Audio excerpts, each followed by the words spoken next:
Saudara-saudari, marilah kita mendengarkan renungan dengan judul Rumah Kedamaian yang berdasarkan pada Injil Matius bab 13 ayat 31b dan 32. Hal kerajaan surga itu seumpama biji sesawi yang diambil dan ditaburkan orang di ladangnya. Memang biji itu yang paling kecil dari segala jenis benih, tetapi apabila sudah tumbuh, sesawi itu lebih besar daripada sayuran yang lain, bahkan menjadi pohon, sehingga burung-burung di udara datang bersarang pada cabang-cabangnya. Dalam nama Bapa dan Putra dan Roh Kudus. Amin. Saudara-saudari terkasih dalam nama Tuhan Yesus Kristus. Tuhan Yesus datang ke dalam dunia dan menyerukan bahwa kerajaan surga sudah dekat.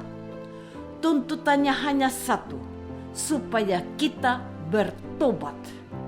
Bertobat artinya berbalik kepada Allah dan meninggalkan hidup yang tidak berkenan kepada Allah. Hari ini kerajaan surga itu digambarkan seperti biji sesawi, biji yang terkecil dari segala jenis biji-bijian, tetapi jika sudah bertumbuh bisa menjadi pohon yang besar. Saya coba membayangkan dan coba membandingkan biji sesawi itu dengan biji pohon beringin. Biji buah beringin itu kecil, tetapi kalau sudah tumbuh, ia akan menjadi pohon yang besar. Dapatlah saya mengerti bahwa burung-burung di udara bersarang pada cabang-cabangnya. Sekalipun biji sesawi itu kecil dan bahkan tidak mendapat perhatian, namun ketika ia menjadi pohon, ia akan memberi manfaat bagi makhluk hidup yang ada di sekitarnya. Saudara-saudari terkasih, catatan yang diberikan pada pewartaan hari ini menarik perhatianku bahwa biji sesawi itu akan menjadi pohon dan menjadi tempat burung membuat sarang pada cabang-cabangnya. Artinya apa? Artinya ada manfaat besar bagi setidak-tidaknya para burung itu mendapatkan ketenangan untuk membangun sarangnya, bertelur, dan meneruskan keturunannya. Suasana damai mereka alami. Pohon sesawi menjadi rumah bagi burung-burung itu. Mereka menemukan kenyamanan dan kedamaian. Maka aku menemukan bahwa kerajaan surga adalah rumah kedamaian. Kedamaian yang bisa dialami oleh siapapun yang mampir ke rumah itu. Jadi, kalau Tuhan Yesus mewartakan kerajaan surga sudah dekat, sesungguhnya ia sedang menawarkan kedamaian, kenyamanan, dan rasa at home kepada siapa yang datang kepadanya.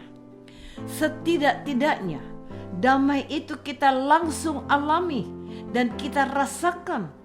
Meskipun mengikuti Yesus itu bukan perkara mudah, banyak tantangannya, banyak cobaannya, dan ada saja penolakan.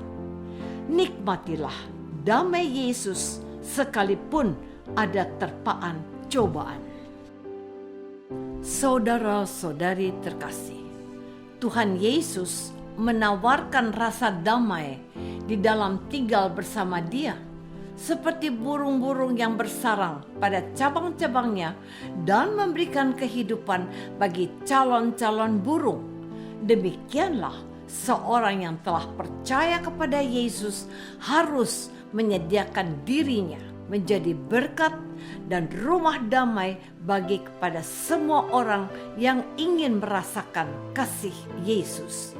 Maka menjadi ironi dan sesuatu yang menyedihkan kalau terdengar ucapan atau gerutu orang, kok orang Kristen itu pelit, kok orang Kristen kerjaannya marah-marah melulu, kok ada orang Kristen tidak peduli pada tetangganya yang sedang menderita. Suatu hari ketika saya membeli sate ayam Madura, ibu si penjual sate ayam itu berkata kepada saya, "Bapak orang Katolik?" "Betul," jawabku. Ibu melanjutkan, "Senang melihat sedulur-sedulur panjenengan itu pada baik dan rukun." Saya saja merasakannya. Saya berobat ke Pak Dokter itu di rumahnya. Uang saya kurang. Dia tidak masalah. Malahan saya diberi obat gratis. Apa dia tidak rugi? Gitu ya? Saya diam saja. Ibu itu lanjut ngomong. "Terima kasih Bapak." Saya menjawab, "Sama-sama. Semoga usaha Ibu langgeng dan sukses." Terus terang, saya merasa tersanjung oleh ucapan pedagang sate dan kesaksiannya tentang dokter yang seorang Katolik itu. Di lingkungan kemasyarakatan, orang memilih orang Katolik menjadi bendahara sambil berkata, "Pokoknya aman kalau Ibu Marta yang ngurusi keuangan." Akan menjadi kesedihan kalau diberitakan pejabat Katolik kok korupsi. Saudara-saudari terkasih, sebagai orang Kristen, kita seharusnya merasa bangga menjadi pengikut Yesus dan diutus untuk membawa damai di hati semua orang. Kita tidak ingin mendengar bahwa ada orang Kristen yang melakukan kejahatan, apalagi kejahatan besar, terbuka, dan diamati khalayak luas.